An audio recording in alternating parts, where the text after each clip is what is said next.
Clerk will call the roll. Glenn Whitley, County Judge. Here. Roy Charles Brooks, Commissioner Precinct 1. Present. Andy H. Wynn, Commissioner Precinct 2. Here. Gary Fickus, Commissioner Precinct 3. Here. J.D. Johnson, Commissioner Precinct 4. Here. Constitutes a quorum. Thank you. Our invocation today will be delivered by our own David Barrett, from the chaplain from the Sheriff's Office. After the invocation, please remain standing for our pledges. Can we bow in prayer, please?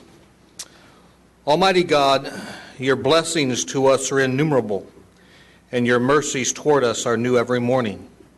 For this, we thank you. Every time we sincerely seek your aid, you provide it, even though we are undeserving. For this, we thank you.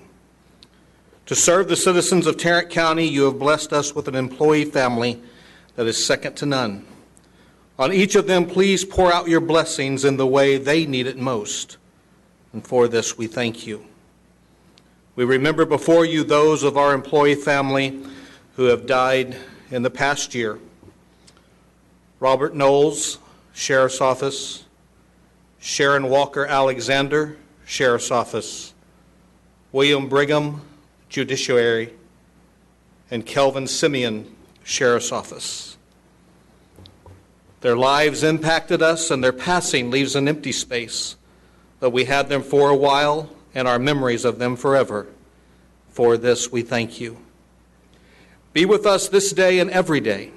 Help us to be better, work smarter, love deeper, and bless more than we could ever do on our own. And for that blessing, we do indeed thank you. Amen. Amen. I pledge allegiance to the flag of the United States of America and to the republic for which it stands, one nation, under God, indivisible, with liberty and justice for all. Honor the Texas flag. I pledge allegiance to thee, Texas, one state, under God, one and indivisible.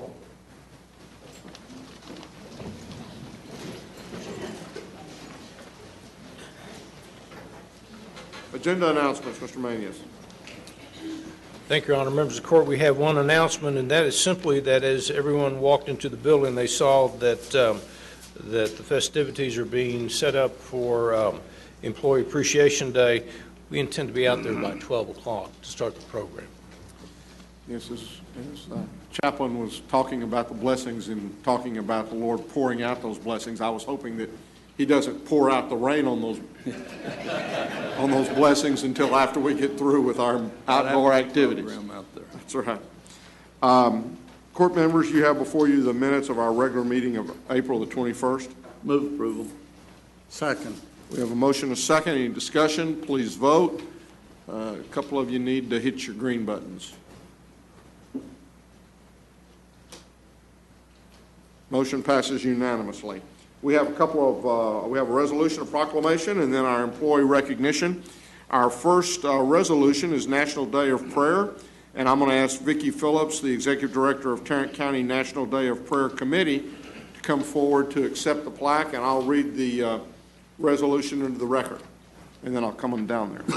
Whereas prayer has been observed by people of this nation throughout history, collectively and individually, as a vital part of developing and sustaining this nation.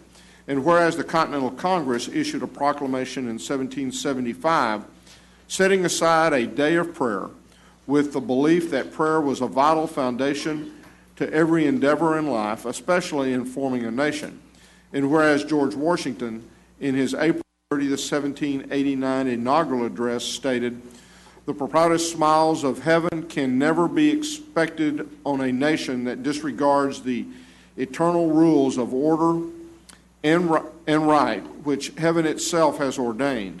And whereas in 1952, both houses of Congress unanimously passed a resolution establishing an official day of prayer that was signed by President Harry Truman, and whereas Congress permanently designated the first Thursday in May as the annual National Day of Prayer, and the law was signed by President Ronald Reagan in 1988, and whereas in April 2011, the U.S. Court of Appeals, 7th Circuit, upheld the 1952 Congressional Act proclaiming the annual National Day of Prayer to be observed in our nation.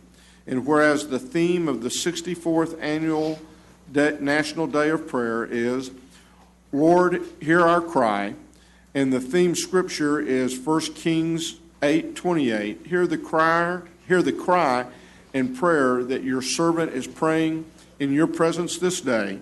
And whereas we ask God to watch over our nation, protect us, give us wisdom in the days ahead, and we recognize the power of prayer that formed and will sustain the nation for the future generations. Now, therefore, be it resolved that we, the Commissioners Court of Tarrant County, do hereby recognize Thursday, May the 7th, 2015, as the 64th Annual National Day of Prayer in Tarrant County. In witness whereof, we have herein to set our hands and cause the seal of Tarrant County to be affixed this 5th day of May, 2015, and I'll move its approval. Second. We have motion to second. Please vote. Motion passes unanimously.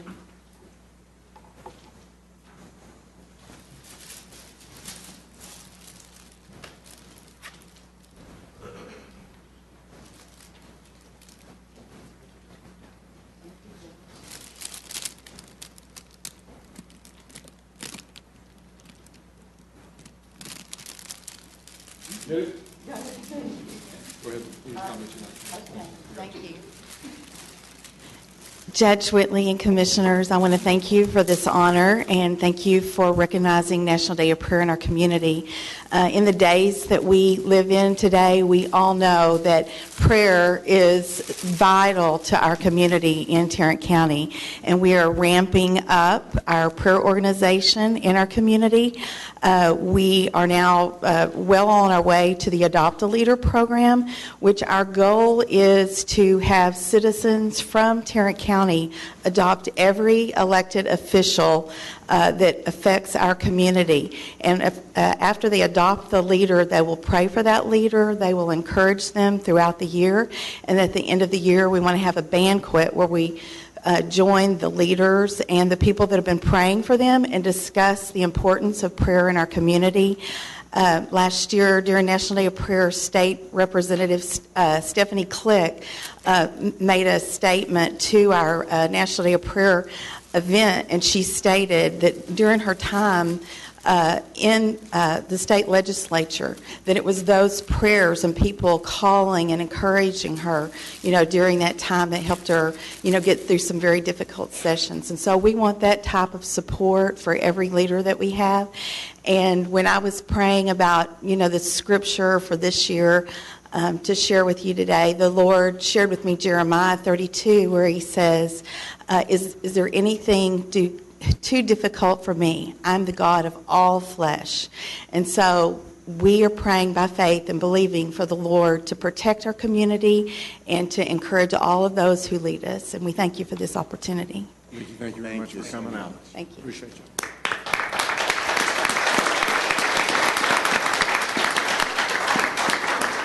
Our next proclamation is on children's mental health. And Amanda, I know her. Amanda's the executive director of the JPS Foundation and is the better half of Tom, my much better half, Tom, my chief of staff. Whereas 1 in 4 Americans suffer from a mental illness at some time in their lives, and more than 40% never seek help, often due to the stigma.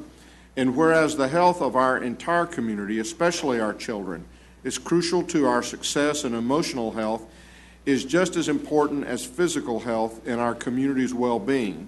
And whereas JPS Health Network, Mental Health Connection of Tarrant County, and the Fort Worth Museum of Science and History are collaborating to host Fine Line Mental Illness, a photo documentary featuring the stories and voices of people affected by mental illness. And whereas the exhibit is designed to encourage conversations about stigma and emotional well-being, now therefore be it resolved that we, the Commissioners Court of Tarrant County, do hereby proclaim May 7th, 2015 as Children's Mental Health Awareness Day in Tarrant County. And further, that in observation of Children's Mental Health Awareness Day, we encourage the citizens of Tarrant County to participate in Fine Line Mental Health, Mental Illness exhibit to better understand mental illness. In witness whereof, we have herein to set our hands and cause the seal of Tarrant County to be affixed this 5th day of May 2015. Move its approval. Second. Please vote. Motion passes unanimously.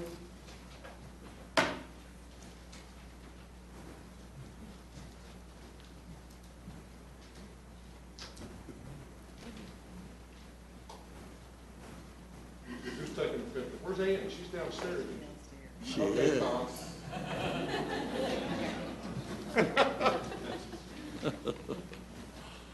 Kate's getting good at this. He's now ready to.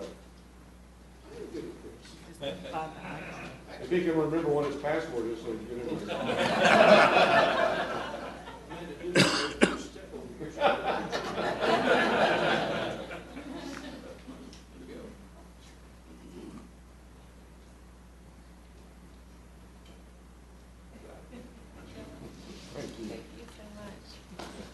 Well, I humbly accept this on behalf of JPS and Mental Health Connection and those participating in the Fine Line event. I thank you, the commissioners, who so diligently work so hard to improve the lives of families all across Tarrant County. You do so much for so many, and we're so appreciative. And I do encourage everyone to take time to go to the Fine Line event. It's free to the public at Fort Worth Museum of Science and History. You'll have the opportunity to be humbled and moved by those images of individuals who have been affected by mental illness. And it's not going to be images that you think that you know. It's going to be someone that surprises you. It's going to be your next door neighbor, that person that you are unaware of who is struggling with a day-to-day illness. And this county, our community, does such a wonderful job of embracing these individuals. And 1,500 to 1,600 patients enter JPS every month with a mental health issue. And we work diligently at JPS to help everyone in our community, and especially those with mental illness. And we appreciate you taking the time to recognize that today. Thank you. Thank you.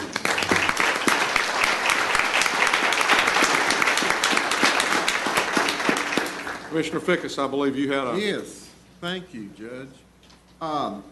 This is the 8th year we're a sponsor for the Life Gift Second Chance Run, and this is a 1-mile fun run and or a 5K run. It's on the 16th, it's Saturday. It's all about organ donations and organ donors, and we would love to have as many of you that would like to run and be part of our team at Precinct 3. And if you are interested, please call our office. And do we have any of these out front, Banks? Yes, we got some right here. Yeah, we have some right here. If you would like to just pick one up, and you can sign up online. And we would appreciate anybody that would love to do it. It's a fun day. It's at the stockyards. And takes about an hour, or if you're slow like me, it takes an hour. Anyway, we can have a great time. We have a tent set up, and what do you need when you run a 5K? You need donuts, and we have lots of donuts. We hope to see you there. Thanks. And also, I would be in a lot of trouble if I didn't announce that we're having our 3rd annual Senior Synergy this Thursday at Will Rogers. Catherine Rotter from my office has really taken care of that from the get-go, has organized it. We have over 1,600 registrants at this point in time, and we're going to have a lot of screenings. I know Moncrief Cancer Institute is going to have their big mobile unit there, as well as THR. So there's a lot of events planned. It begins at 8:30. And we'll go until there's a lunch, and then it'll probably end around between 1 and 1:30. So invite any of y'all who would like to attend. If you're going to do that, though, tell Catherine, or you might not have a lunch. We've upped our lunches every day this week.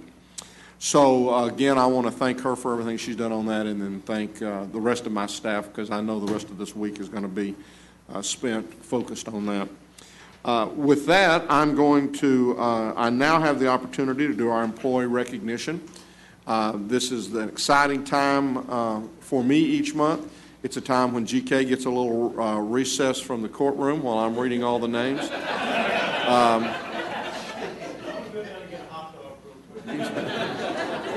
I thought you were going to go get the donuts for Commissioner Fickus's event. Oh, that's in a couple of weeks. Teach him to leave. Okay, for you rookies, you 5 years, what we do here is I call your name or what sounds like a similar amount to your name, and you stand, and then you wait for us to get through all of the 5 years, and we recognize you, and then y'all can sit down, and then we move on to the more experienced 10 years who know to look for their names alphabetically and stand when they hear something that sounds like it. So we'll begin with the 5 years, and our first one is Sahara Baker from the Sheriff's Office. Kimberly Bournes from the Sheriff's Office. Carlos Cardona from the Sheriff's Office. Thank you. We really appreciate you being here today. Amber Dominguez from Public Health. Amber, thank you. Tyler Fisher from the Sheriff's Office. Tanya Hudenpal, JP Precinct 7. Claudia Jaquez, Public Health. Thomas Kirk, Elections. Brenda Placencia, Auditor's Office. Jacqueline Smith, Sheriff's Office. Albert Spivey Jr. from the Sheriff's Office. Ian Truitt, Sheriff's Office. Let's give these 5-year employees a hand.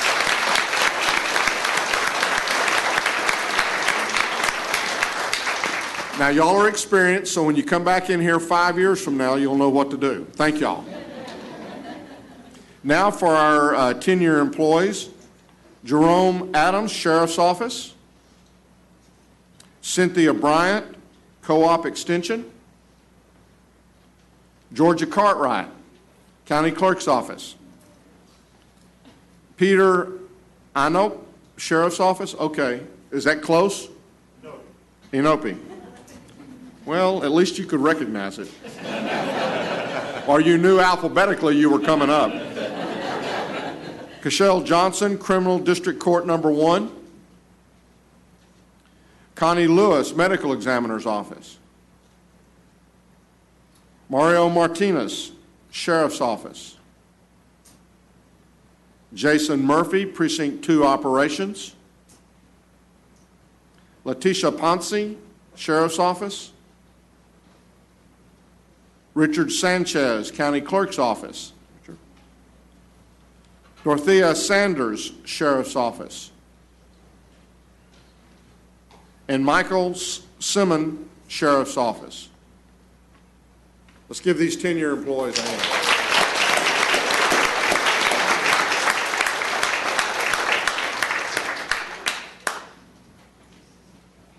"15-year employees. Teresa Alexander, Sheriff's Office. Irene Bass, Domestic Relations Office. Ellen Brown, Sheriff's Office. Sarita Escandar, Juvenile Services. Isaiah Hilburn, Sheriff's Office. One of these days we're going to rotate this. Tina Horton, Tax Office. Michael Makata, Housing. Sherry Pierce, Constable, Precinct 7. Daniel Potts Jr., Sheriff's Office. Jennifer Renner, Sheriff's Office. Evelyn Villanueva, District Clerk's Office. John Yandel, Sheriff's Office. These are our 15-year employees.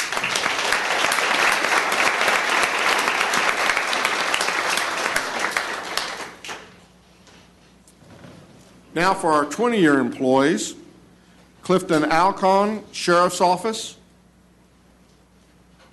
Robert Burnt, Transportation Services. Gina Buckingham, Public Health. Bobby Kahn, Information Technologies. Rodney Crockett, Information Technology. Judge Bill Harris, the 233rd District Court.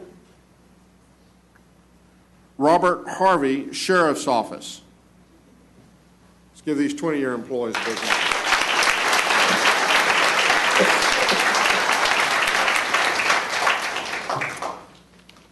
Now for our 25 and plus, we have a chance to talk a little bit and find out, kind of catch up with what's happened over the last few years. Our first of our 25-year employees, Cynthia Breed, I don't believe was going to be able to make it. She was going to be out of town.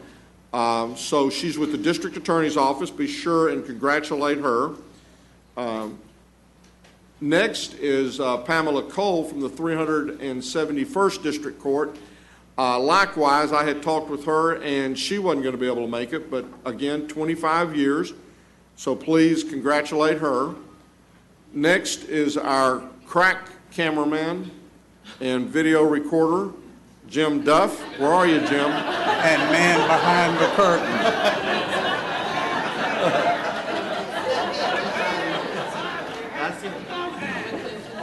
The man behind the curtain. Where are you? Okay, Duff, come on out. He's just not going to come out. Here he comes. Here he comes. He's coming.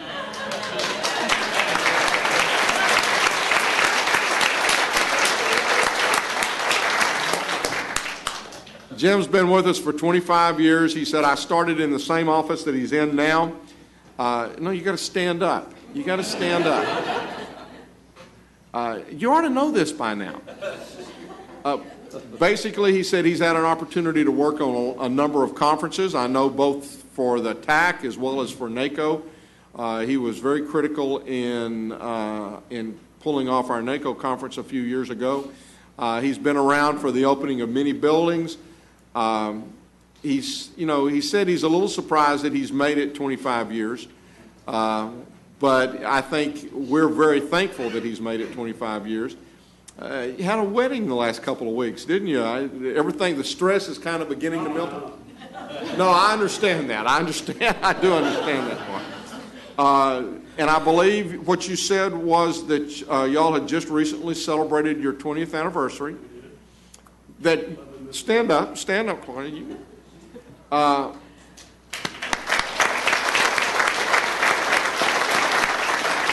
You're still trying to earn these points, right? The interesting part of this story was that they dated in high school and college and then kind of parted company and didn't see each other for a while. And then she came down to court and made a presentation. And who was taking care of the presentations at that point in time but Jim? And so they kind of struck back up the dating, and the rest is history. Go ahead and add your comments in here. I mean, just Truth be known, she's a stalker. If I'd have known he was going to say that, I'd have ruled him out of order. Jim? Accused many times about putting my coverage. Yes. Jim, we appreciate very, very much the 25 years you've given to him.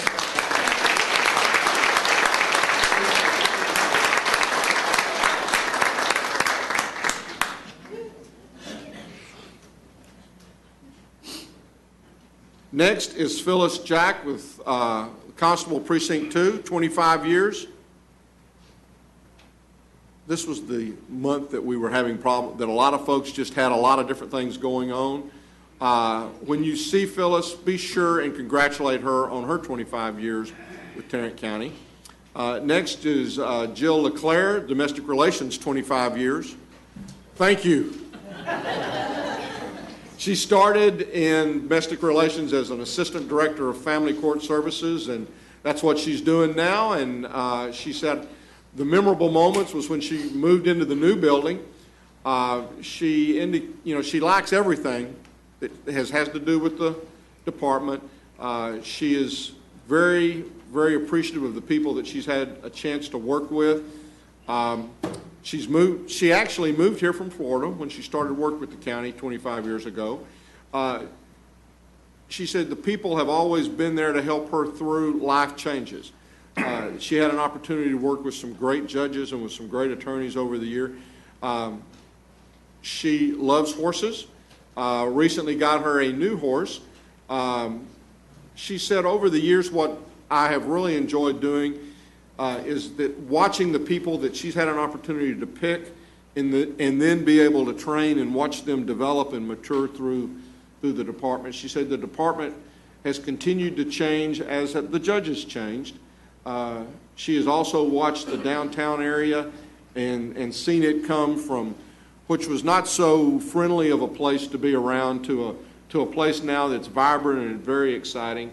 She said, I feel very, very lucky and fortunate for the years that she's had to spend with the county and the people that she's had a chance to work for. We appreciate very much the 25 years you've given us, Jill. Thank you.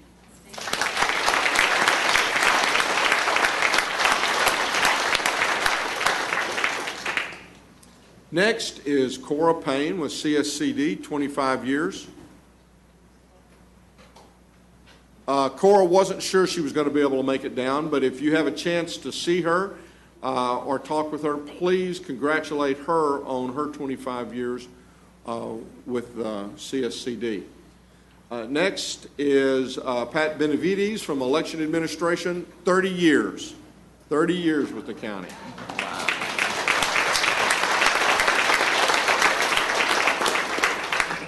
She started with elections right after we had actually created the position of elections administrator. Started out as a clerk and now is the voter registration manager.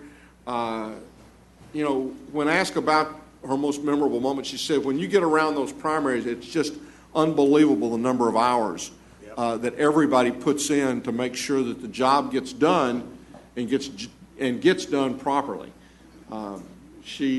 When asked her what she liked most, she said, it's the folks that I had a chance to work with. She said, you know, they're actually my second family. Always something going on. And we see that they're just getting closer and closer together.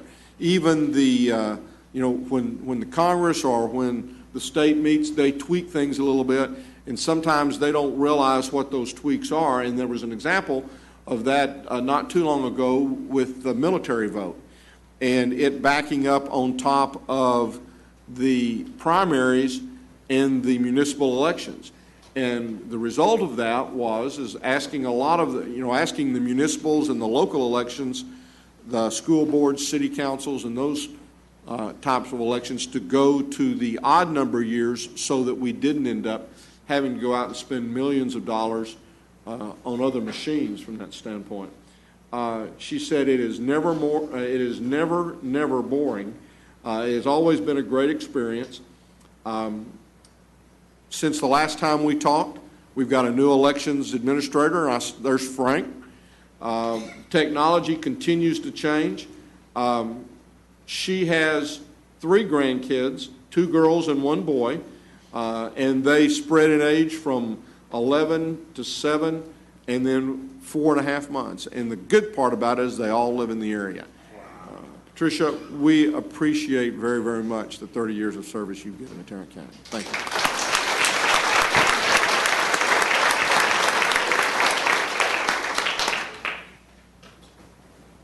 Next is Joe White, Cold Springs. He works the 3rd shift and didn't think he was going to be able to make it in. He spent 30 years, so if you see Joe, please congratulate him on his 30 years of service. Next is Debbie Willman from the County Clerk's Office, 30 years. There she is.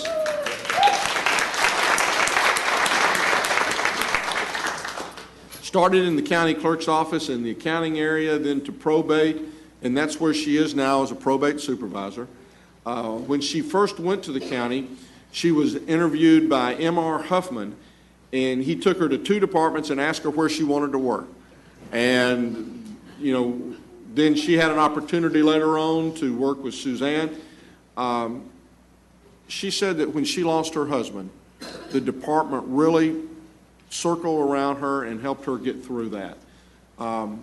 When I asked her what she liked most, it was the fact that the folks were so much like a family, the security of working with the county and the variety that the job offered on a day-to-day basis. She said, I really have appreciated the managers that she's had through the years. Since last we talked, let me get this, she has 2 girls and 1 boy, has a total of 6 grandkids, 5 girls and 1 boy. So those boys are rare in your family. She said, I've seen a lot of changes in the office. Most recent was the e-filing, which has created a nightmare, I guess might be the best one. You did not say that. Let me emphasize, before anybody gets concerned about this, that's me editorializing about that. Bad business. Well, the state sometimes has some great ideas, and then there are other times. So it's been a pleasure to work with the various clerks over the years. She said, I've really enjoyed the time and the support of the people that she's had to work with and she's had an opportunity to work with. Debbie, thank you very much for your 30 years.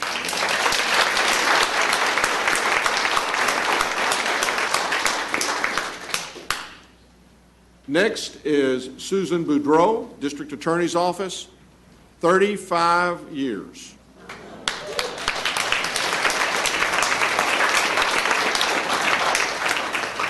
Started in the DA's office in the secretarial pool and had then moved over into intake, spent most of the time at the narcotics auto task force area, but has been in the intake now, I guess, for about the last 10 years.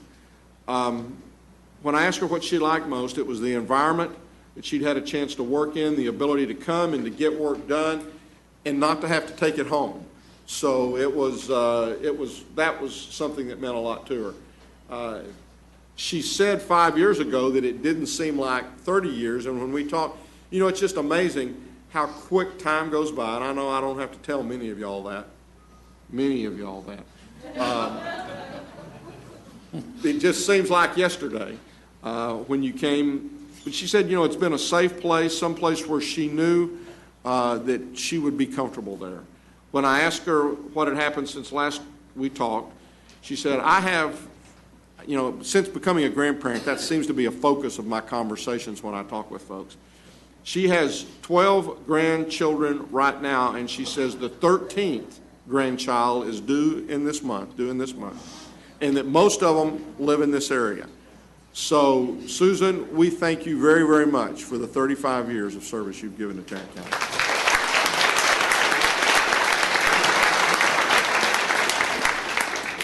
Now, I meant to say this before we started this, but as was mentioned in the prayer, again, we lost Chief Knowles this past year. But just recently, as a continuation of his efforts and everything that his efforts the department has done, we passed jail inspection again, which becomes a very standard thing for us. And it's something that I wanted to bring up today, and just it's kind of a memory. It's, again, everybody working with one another. It's not just the sheriff's office that makes that happen. It's facilities that make that happen. It's all of us helping each other. And the word that I always hear more and more and more as I talk with folks on these anniversaries and about their anniversaries is family.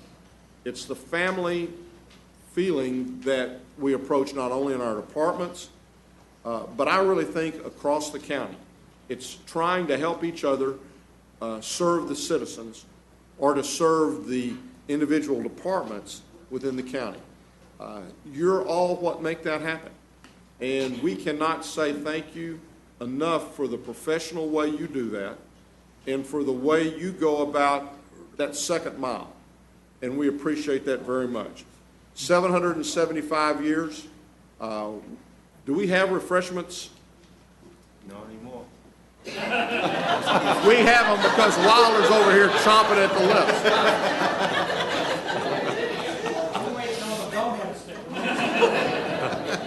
504C for pictures, for refreshments, and then also we have the, as was mentioned earlier, employee appreciation out on the front lawn today. Thank you all very much.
Court members, you have before you the consent agenda.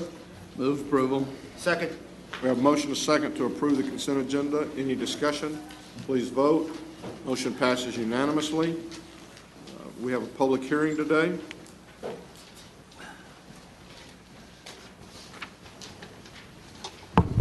Morning, members of the court. It's requested that we lower the speed limit on McPherson Road from Rendon Road to the west a little bit, about 950,000 feet. Typically we put advisory signs up. We've done that in the past. It hasn't worked. We're getting a lot of accidents out there, property damage. Some people are getting hurt too, so we're requesting that we lower that speed limit from a 45 to a 30 mile an hour, and it's because of a double S curve. If you look on your agenda packet, you'll see there's a double S curve there, and we're just trying to reduce the accidents and the property damage.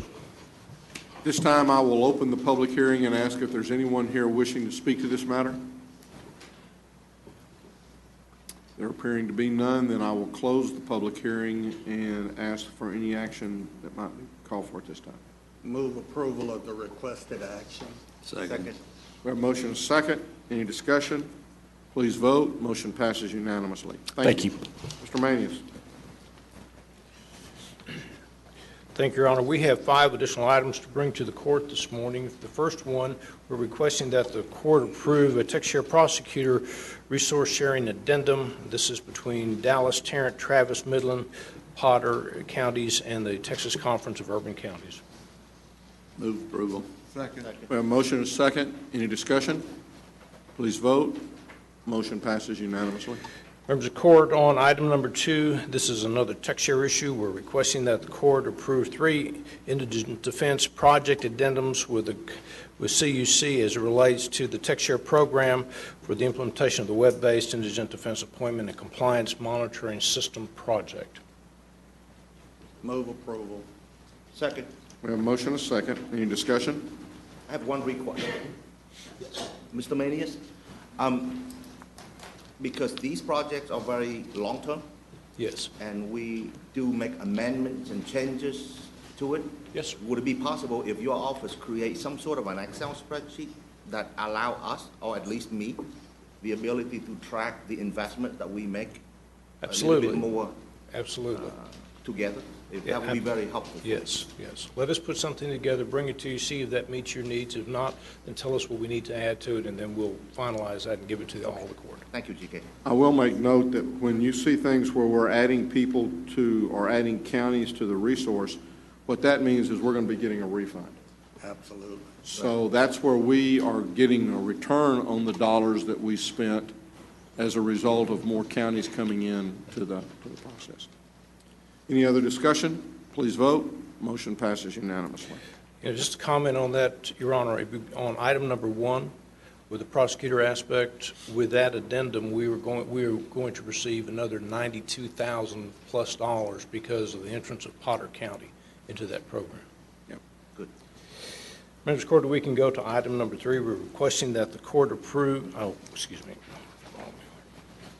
that the court approve the issuance of Series 2015A hospital revenue bonds in one or more series as it relates to the Tarrant County Cultural Education Facilities Finance Corp. This is for Texas Health Resource System, an amount not to exceed $70 million. This is for refunding issues, also new and renovated facilities in Tarrant County and other counties that are listed in your court communication. We do have a letter from Texas Health Resources as it relates to our hub policy and the issue of the restrictions of the facilities. And then also we've received the check that is our cost of doing this. Move approval. Second. We have a motion and a second. Any discussion?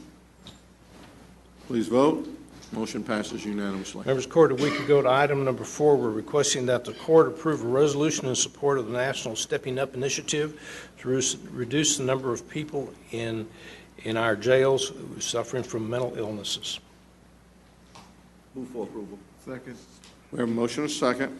Any discussion? I'd just like to comment that this is the result of a call that was put out a week or 2 ago from the National Association of Counties, asking that counties across this nation support the efforts of NACO, the Council of State Governments Justice Center, and the American Psychiatric Foundation in encouraging and adopting policies that have the effect of reducing the numbers of mentally ill persons who are housed in our jail system, which will mean that those people, those who have mental problems and are currently stuck in our jails because that's the only place they can get care, will have community-based options and therefore more effective treatment and save us dollars because we won't have to house them in our jail system. Thank you, Commissioner. Thank you. Anything else? Please vote. Motion passes unanimously. Finally, members of the court, on item number 5, we're requesting that the court approve a local initiative project proposal as it relates to the Emissions Enforcement Task Force within the Sheriff's Department, which will be submitted to the TCEQ Air Check Texas program. Move for approval. Second. We have a motion and a second. Any discussion? Please vote. Motion passes unanimously. Thank you, Your Honor. Thank you. Ms. Tidwell?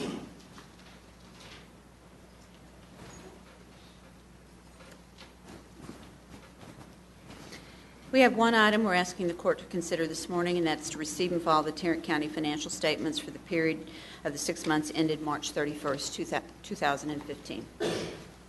Move for approval. Second. We have a motion and a second. Any discussion? Please vote. Motion passes unanimously. Ms. Glenn? Move to receive and file the personnel agenda. Second. We have a motion and a second to receive and file a personnel agenda. Any discussion? Please vote. Motion passes unanimously. Thank you. Good They morning. just left you today, didn't they? Is Tina over there? She's here. We just thought we'd spice things up. Are you calling her boring? Just variety is the spice of life. I need to stop. Good answer. Good answer, Ann. Thank you. We do have one additional item for your review this morning. It's an out-of-class pay extension for Human Services. The Assistant Director has been substituting for the Director since February 13th. We asked for the extension from May 14th through August 11th. The fiscal impact will be offset by salary savings. Move for approval. Second. We have a motion and a second. Any discussion? Please vote. Motion passes unanimously. Thank you. Thanks, Angie. Vinny, come on down. Morning, Your Honor, and members of the court. Good morning. Good morning. We have one item before you for approval today. It's the fiscal year 2015 National WIC Association subcontract agreement. It's a new grant we're getting from the National WIC Association, and the goal is to improve healthy food and beverage access in low-income areas with the ultimate goal of improving pregnancy outcomes. Move approval. Second. We have a motion and a second. Any discussion? Please vote. Motion passes unanimously. Thank you. Mr. Beecham.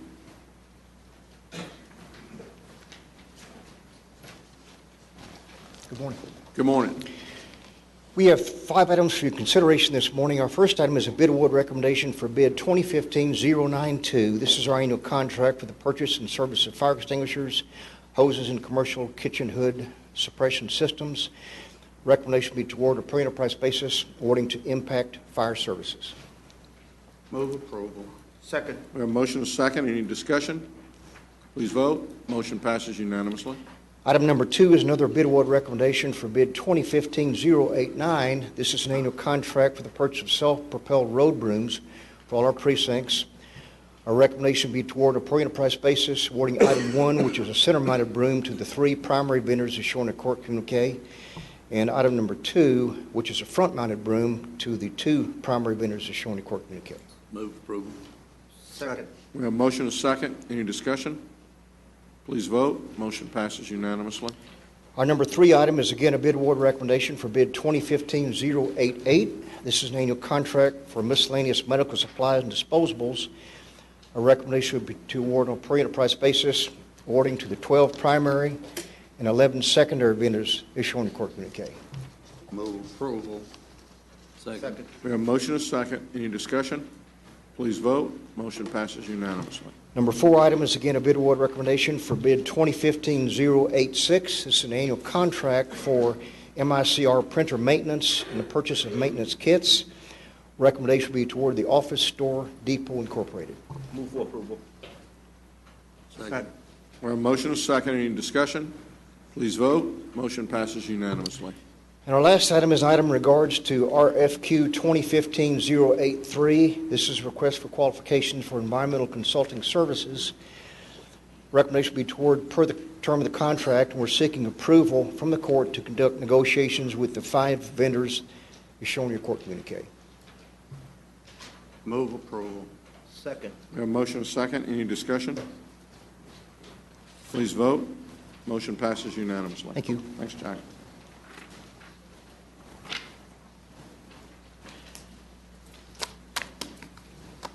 Good morning. Good morning, sir. Congratulations again. Thank you. Thank you. The Sheriff's Office presents for your consideration an interlocal agreement with the Texas Department of Transportation This is for the provision of law enforcement traffic-related safety services, including the enforcement of the high occupancy vehicle program on three segments of toll lanes in the north and northeast part of the county. This covers the personnel cost and operating cost, and it's the second part of the program. You've previously approved the contract with the COG for certain capital items. Move approval. Second. We have a motion and a second. Any discussion? Please vote. Motion passes unanimously. Thank you. Okay, now that included both? No. Okay, no. Okay, go ahead. I'm sorry. I was going to say, I didn't remember us hearing anything about forfeiting. Judge Whitley, Commissioners, the Tarrant Regional Auto Crimes Task Force requests that the court accept a black motorcycle, a black dirt bike, four-wheeler, mini motorcycle, mini dirt bike, awarded to the task force through forfeiture and judgment, and approve the sale of the black motorcycle and a 2003 Cadillac Escalade at auction. Move approval. Second. We have a motion and a second. Any discussion? What are you going to do with the dirt bikes? We will use them in bait operations, tactical bait operations. Really? Yes, sir. Don't get hurt till all. No, they will not be ridden. All right. Any other discussion? Please vote. Motion passes unanimously. Thank you. Thank you. Randy. Good morning, Judge, Commissioners. Morning, Randy. We are requesting the court's approval of an interlocal agreement with the City of Forest Hill related to improvements to Anglin Drive. This project will be funded with Precinct 1 discretionary bond funds. Move approval. Second. We have a motion and a second. Any discussion? Please vote. Motion passes unanimously. Thank you. Commissioner Johnson, I believe you have an interlocal agreement. I have two interlocals. I move approval of item 9L1, A, B, C, and D. Second. We have a motion and a second. Any discussion? Please vote. Motion passes unanimously. Are there any appointments? Yes, Your Honor. I would like to appoint Kathy Young, Jr. to replace Shannon Fletcher, and thank Shannon for her service as the county's representative on the following TIF district boards. Fort Worth TIF number 1, which is number 12, which is the East Berry Renaissance TIF, and the Everman TIF number 1. That's a motion. Second. We have a motion and a second. Any discussion? Please vote. Motion passes unanimously. Court members, you have before you the claims, including the addendum. Move approval of the claims, including the addendum. Second. We have a motion and a second to approve the claims, including the addendum. Please vote. Motion passes unanimously. Briefing items, Mr. Manius. Thank you, Your Honor. Members of the court, we have two items to bring to you this morning. The first one concerns the hospital district bond package work session update. You might recall several weeks ago that we talked a little bit about this and had anticipated that we might go into a work session next Tuesday.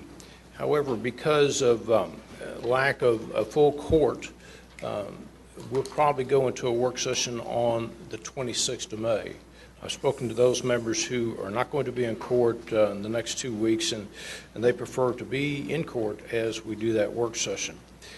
One of the things that we promised you to do today was that we would bring you somewhat of an outline of a work session and to seek your input. First, let me start by saying that at its April 2015 meeting, the Hospital District Board of Managers approved a resolution which basically authorized the district's administration to proceed with the preparation of the calling of a bond package. This is an $809 million bond package, and we'll talk a little bit about what's included in there in just a second. But one of the things that was included in the order of the Board of Managers, which I have attached to your court communication, is that the resolution states that the calling of the election is subject to the unanimous vote of the Tarrant County Commissioners Court, which approves the district administration preparing for the call of the bond package. When we first talked about this 2 weeks ago, we said that we would bring you into work session, and that's what our discussion is going to be about today. So our work session is going to be scheduled for May 26th, which will be 3 weeks from today, which is we will have a full court in attendance at that point. Let me just very briefly go over what the bond package includes. Really, this bond package was a package that began in 2010 as a hospital district contracted with Boca Powell to develop what is known as a JPS Strategic Facilities Utilization Plan. It was analysis of existing facilities and the need for either renovations or new facilities that would improve the efficiency of the operation of the district. Since that time, there's been additional consultants brought in to review the work of the board and its community stakeholders, and those community stakeholders included outside physician groups. They also included transportation-related groups to package a program or a bond package that it's believed will meet the needs of the district. The package itself consists of 3 elements. The first one is a new patient tower and parking garage. The second one is a psychiatric hospital and the consolidation of psychiatric services into one facility. And then finally, the renovations to existing facilities. While I did not attach it to this court communication, I did send you all a document last week that detailed those 3 elements in greater detail than this court communication. Also, in the court communication, we talk a little bit about why there is a need for that. Since you have had the court communication, I don't need to discuss that now. But quite frankly, one of the major problems with our hospital district facilities is it's divided by Main Street. And we have functions that should be more closely aligned on different sides of the street. Because of that, and because of the old facilities and the improvements in technology and processes as it relates to hospital operations, there is a need to co-locate facilities on either one side of the street or the other. And with the bond package that is being recommended by the board, they believe that they can improve the efficiencies. They believe they can improve productivity. They've had analysis done as it relates to finances, and they believe that this package can be funded without an increase in the tax rate. And so what I've done, and I'm going to give you a handout, to simply go over a process that I'm going to suggest that you review, and we can talk about it today. We can also talk about it later on and give you input. This relates to how I believe we ought to consider taking this package, and or at least this work session, and putting it together. And it's entitled, and I'll go over it very quickly, it's entitled Proposed Outline for the Work Session. It really consists of 5 elements, and they're more descriptors, elements, and information that I think that the court may want to see.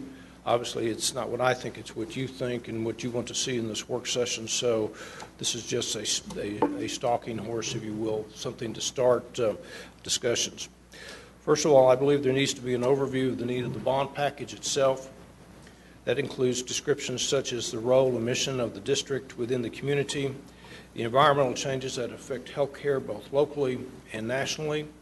And as you know, the issue with the Affordable Care Act and other activities at the state level are changing how we do business and the funding elements as related to delivery of health care. Also, the district's partnership role with other Tarrant County hospitals.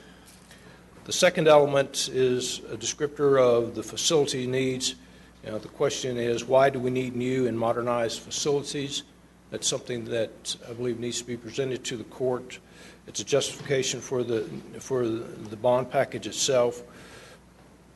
And then there's an issue that we may want to consider, and that is, are these new and expanded efficiencies that will result, or are there new and expanded efficiencies that will result from these newer facilities? The third element is one that deals with the measurements of success. How do we identify and define the return on investment related to that effort? And I might remind the court that return of investment is not necessarily a monetary issue, but it's also a service delivery issue and a quality of service delivery issue. Also, what kind of metrics will be utilized to measure the efficiency and effectiveness? And what reporting mechanism should be utilized to inform the court on construction process, cost containment, and achieved efficiency milestones? This is important as we move forward with the bond package, and as the construction occurs, that this court is kept informed. I'm assuming that the board would also want to be informed, and we just need to recognize how that reporting is going to occur, so that so all members of both governing boards are fully informed. The fourth element is financial. What efforts are in place to assure that construction costs stay within budget? I've already looked at some of the financials, and it's built into it, but it's a good thing for you all to know those and to see how that process is managed. What impact will these additional costs have on the current tax rate? I know that's critically important to you, and the fact that I believe it's the consensus of this court that, and also of the board, that the funding of this needs to be without an increase in the tax rate. And then what is the timeline for issuing the bonds? You know, it's interesting. We're going to be bringing some issuance of bonds for the county back in a couple of weeks. The timing is really important on issuing bonds because we're at near zero interest rates as far as the Fed is concerned. And last meeting, we did a refunding for the hospital district. And just because we refunded at this time, and with our relationship with Chase, we saved almost $4 million on a refunding of $25 million worth of debt. So the timeline is critically important, and it's something that we need to know, and you need to know, because you all will be the ones who will eventually issue that debt. And then moving forward, it's what type of timeline needs to be in place to meet the November 3rd, 2015 election date? How do we inform the public and get their input concerning the proposed bond package itself? And the question that we all struggle with sometimes on various issues, not only this one, is does the court need any additional information before it takes its vote? And then, as I said earlier, the next court meeting where we have a full quorum is going to be on May 26th. As I said, this is just a proposal to the court members. If you have any suggestions, if you'd like to talk about it now, that would be good. If you have any suggestions after you think about this for a while, if you'll contact me, I'll be more than happy to add it into this proposed outline. And we stand ready to answer any questions that the court may have at this time. Any questions? Is this the work outline for May 26th meeting? Yes. Okay. If there's, as I said, if there's any additions that you'd like to have on there, just please let me know. And I'll be working with the district. The district will be, and the financial advisors and the consultants will be in on the 26th to talk with the court, and staff will talk with them also. And we'll try to get you that material as soon as it's available. I've never been involved at the court level in an issuance of a bond package before. Help me understand when do we need to take a vote in order to meet the November 3rd election deadline, and what is the content of the motion that this court have to make? Commissioner, I've put a call into our bond counsel so that I can give you the exact date when we have to make that call. I do not have that at this time, but I will, as soon as I get that, I will email each of the court members that information. You don't have a generic idea like September, August? Well, I believe that it's a 90-day call. It's a 90-day? Yes, sir. So we have to do that 90-day before the November 3rd? That's correct. At minimum? Yes. However, that's the threshold out there. It's important that if there's a unanimous decision by the court to move forward, that we begin talking with the public to get their input also. Now, they Or they have indicated they want the unanimous support. That's correct. But legally, does the board make the decision to go out on the bond, or do we have to approve that before they can go out? You will have to. If they were just choosing to go forward. Yes, sir. And it doesn't affect the tax rate, we have to approve the issuance of the bonds? That's correct. You actually have to approve going to the electorate for the GO call. Do they have the authority to require us to have a unanimous vote? I mean, that seems like a commissioner, or, you know, a governmental body kind of has a difficult time in requiring what might be the different governmental body to do a certain thing. You can't bind one. The answer to that question is that they have the determination as to whether or not to call the bond election. And our unanimous vote is a condition that they have put upon calling the bond election. If we don't vote unanimously, then they won't call the election. And I guess that was my question originally. I don't believe they call the election. I believe we call the election. Since we're the entity that issues the debt, we call that election. So this was a preference of the board. I know that's their Yes, sir. preference, Yes, is sir. that we not call the election unless it's unanimous.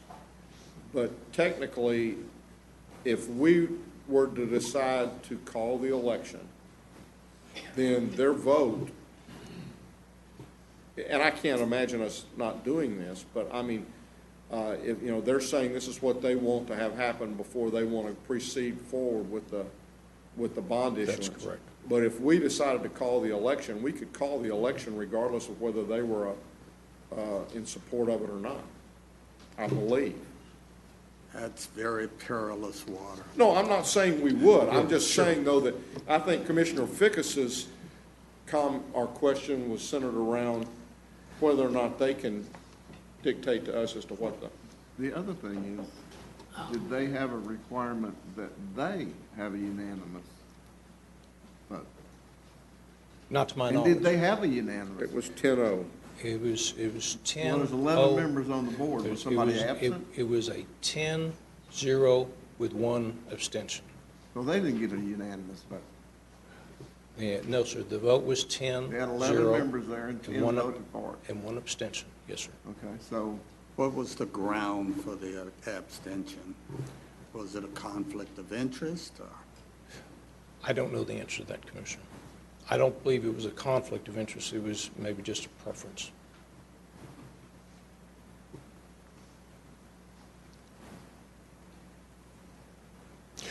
This is a good reason why we need a workshop. well, I think some of these kind of issues, but I would hope we need to be figured out before the workshop. Oh, we'll get the answers to the questions. That's why we wanted to have this briefing today, to solicit questions from you so we can go back and get those answers. My hope would be that we would have our vote, if not at the May meeting, very shortly thereafter. Because I don't think, I think the reason they came to us is because they wanted to know that we were supporting this before they went through an extensive public information campaign with the citizens of Tarrant County. And I don't want to wait till 90 days. I mean, I just as soon us be prepared to make a decision as close to May the 26th as we can possibly be. Your Honor, what I intended to do was put this in a work session, but I also intend to agendize it on the 26th. Okay. So Thank that you. if the court wanted to take action, you can take action. Thank you. And will we have our transportation issue coming back on that same day? We can, because we're going to be bringing you a briefing on the Western Tarrant County Initiative sometime between now and the 26th, and we can have that also scheduled for the 26th. That's going to be a long year. Yes, sir. On item 5 on your list, Yes, sir. Item 5B, how do we inform the public and get their input concerning the proposed bond package? Yes, sir.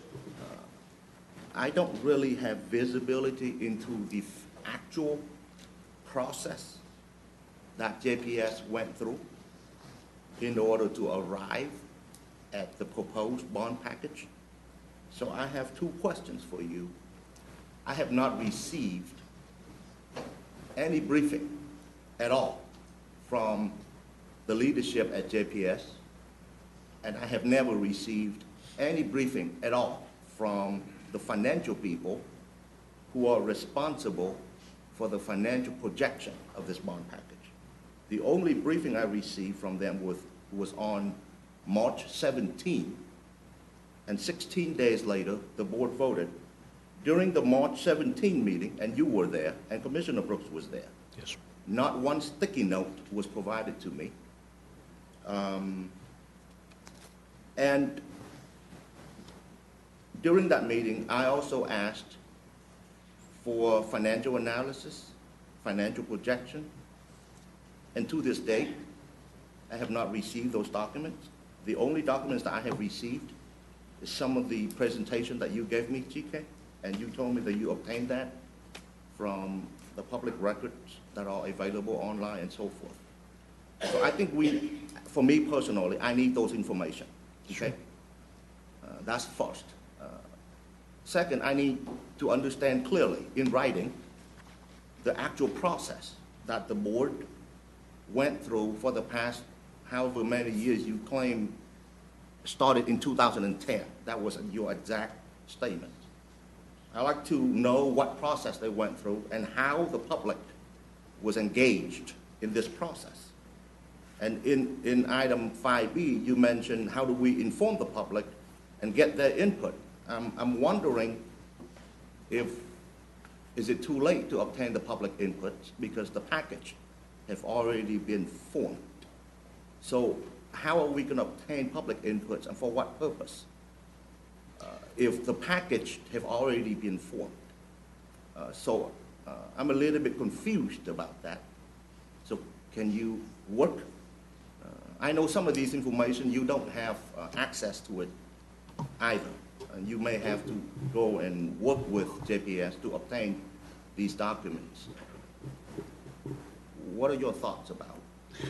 First of all, I have, since 2 weeks ago, I've asked JPS to provide me with additional documents and meeting issues where this item was discussed in a public setting, and I've received that now. It's pretty voluminous, and I'm assuming that if this outline pretty much encompasses what we want to talk about, that we would bring all that material to you at that time. I have met with the financial advisors, and I have been briefed by JPS. I've been working with their staff in order to put this information together for your consideration.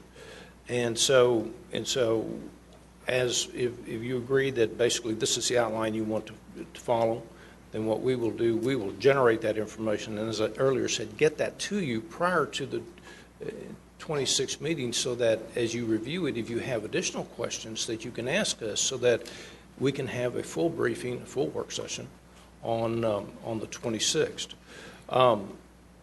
Commissioner, I have been reaching out to Bexar County and also to Dallas County because they have their hospital districts have gone through a process to issue debt, sell bonds, or to either sell bonds or do COs, that type of deal, big programs to understand how they went about formulating that first product, that first plan, and then how they included the citizens on input into that plan. And so we're going to continue to do that. I will tell you, when I talked to Bexar County, the process that Bexar County went through was that they did almost all of the development internally with the initial plan and went to their commissioner's court, and then they went out to the public and explained to them what the plan does and sought input from the public at that time.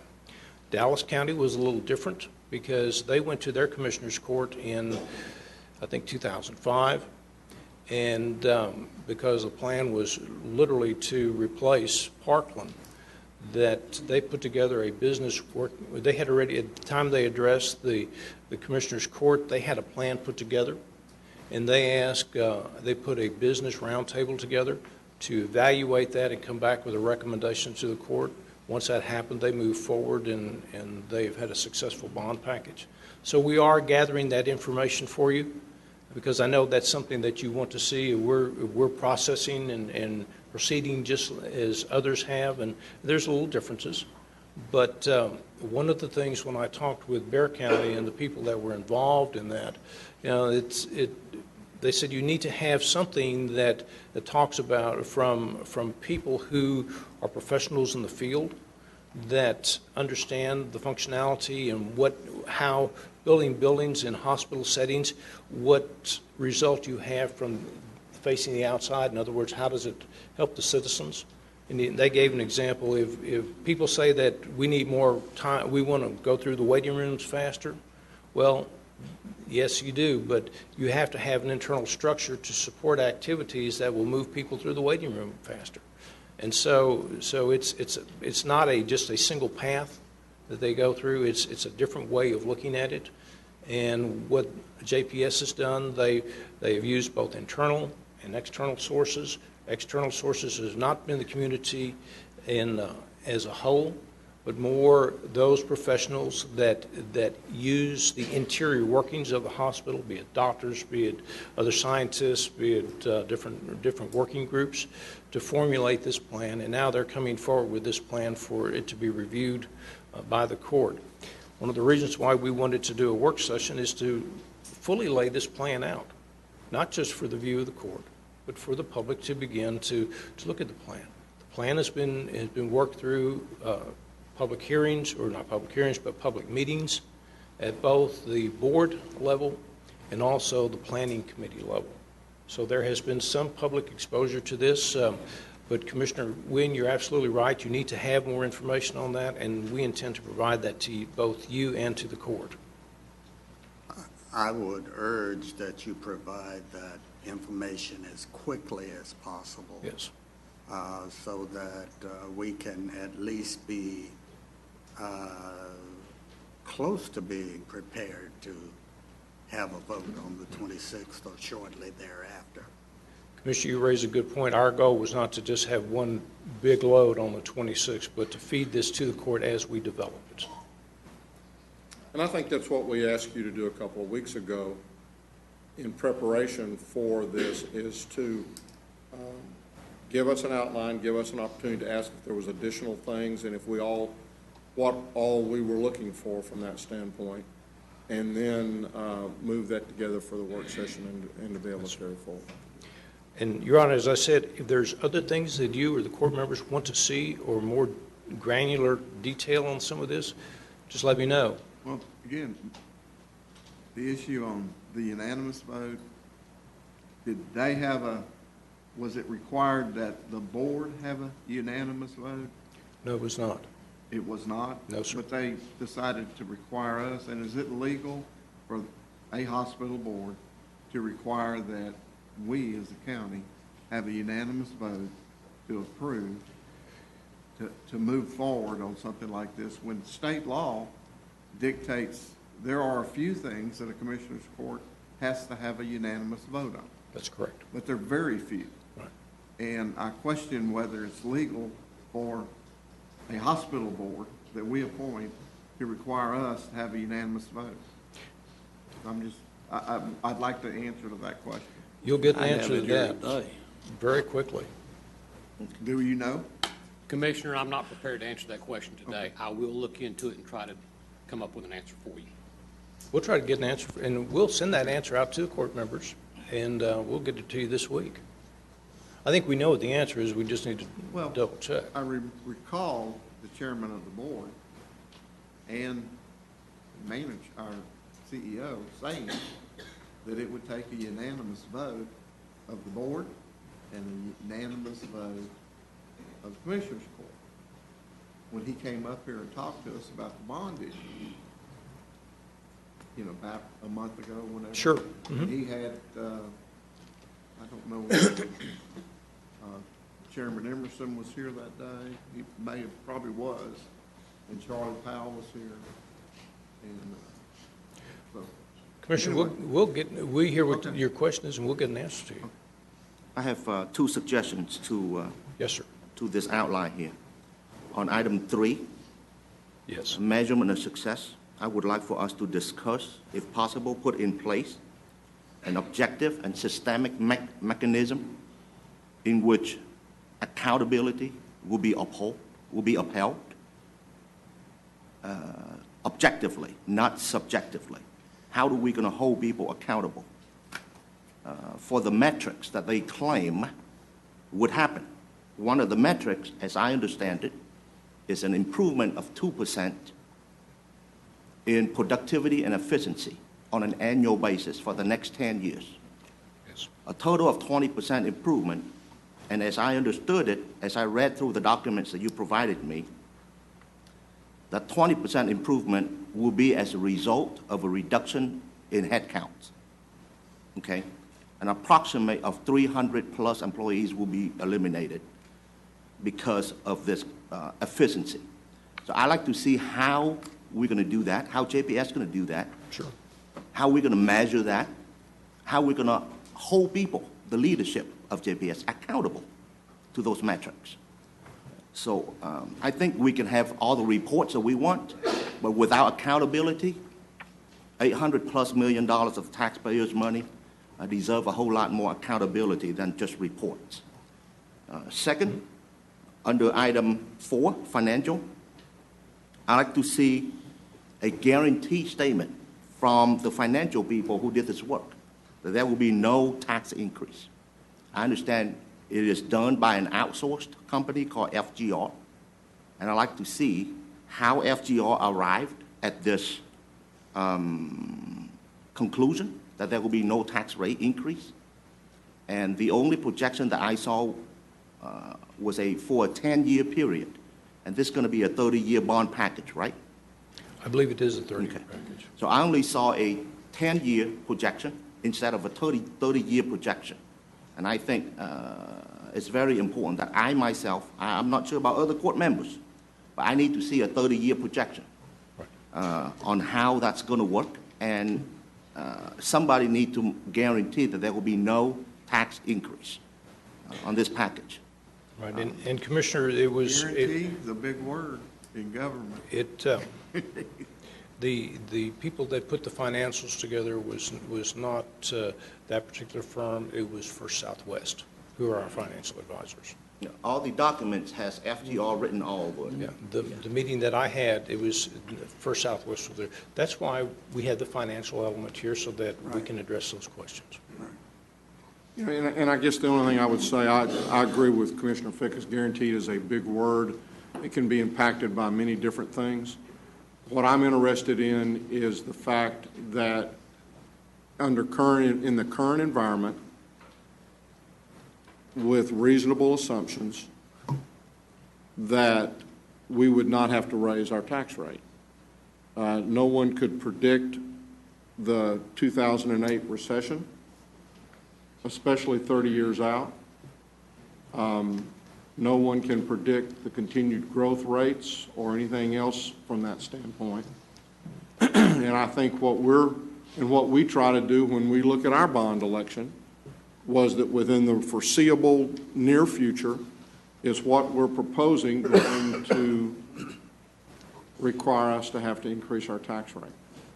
And I would want to understand the assumptions at least for the upcoming 1 to 5 years, but I'm not even sure the 5th year is a real objection or there's a real certainty to anything that goes much past the next 2 to 3 years.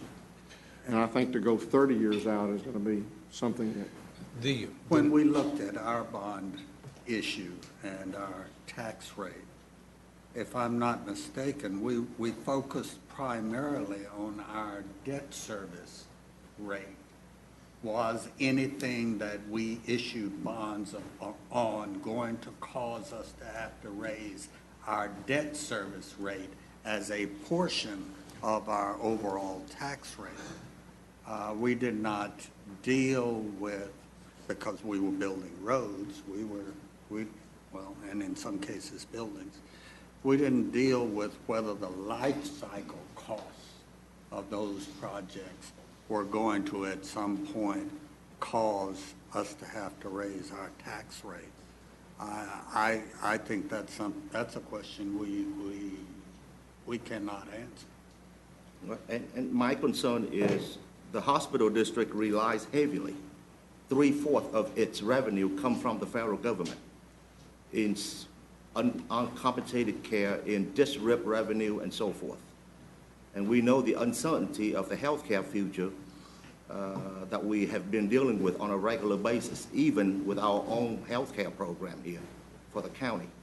So that is a lot differently than Tarrant County, whose revenues derived mostly from ad valorem tax, which is a little bit more predictable. But those are some of the things that I'm concerned with. And then lastly, if we really want to include the public and allow them to have a chance, because it is them who will be responsible for the payment of this $800+ million package, voting to advance the bond package on May 26th is a little bit premature, in my opinion. So I just want to make sure that that is heard.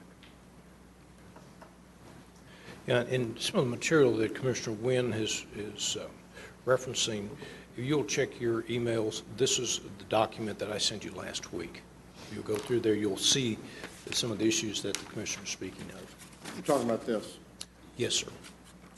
There should be a PowerPoint with financials on the back of that. And I agree that I hope that we have measurements of success, but I think a lot of that, is dependent upon the annual evaluation that the board makes of its CEO and its officers. And not, I guess we could use that as our annual evaluation of how our board members are doing, because that's the control that we have. And I guess if they don't hit those deals, we can replace our board members. But the board members are the ones who would ultimately hold the officers, the CEO and the officers accountable from that standpoint. And just a point of note. That's the way it's supposed to work. Right. Just a point of note, it's you gentlemen, you five, that set the tax rate for the hospital district. So that ultimate control of no tax rate increase lies with this body here. And, and I think the point is well taken that we get 3/4 of our revenue from the federal government, and that certainly could be up and down over the next few years. And if we want to look at something that could affect and could cause us to have to change that tax rate, it could very well be something that happens with the federal government.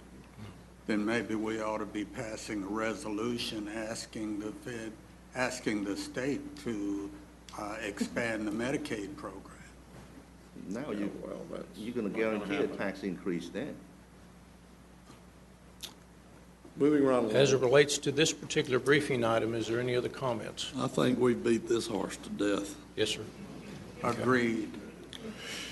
And that's We'll a great. look forward to the 26th. That's a great segue into item B, which is the legislative update. And Mr. Mendez, obviously, we only have about 4 weeks left, and now we're really seeing what legislation may be making it and which one's not going to make it. I think Mr. Mendez has covered it really well in his memorandum to you. Also, as it relates to the federal information, Mr. Pikes is not here today. He had a previous engagement, but we will have him brief the court next week on the federal issues. Is there any other questions? If not, Your Honor. Just like to point out that next week I'll be in Washington asking for an extension of the 1115 waiver project, which would not be necessary if the state expanded Medicaid. That's all we have at this time. We have no further business, then we'll recess our open meeting and proceed to close to discuss.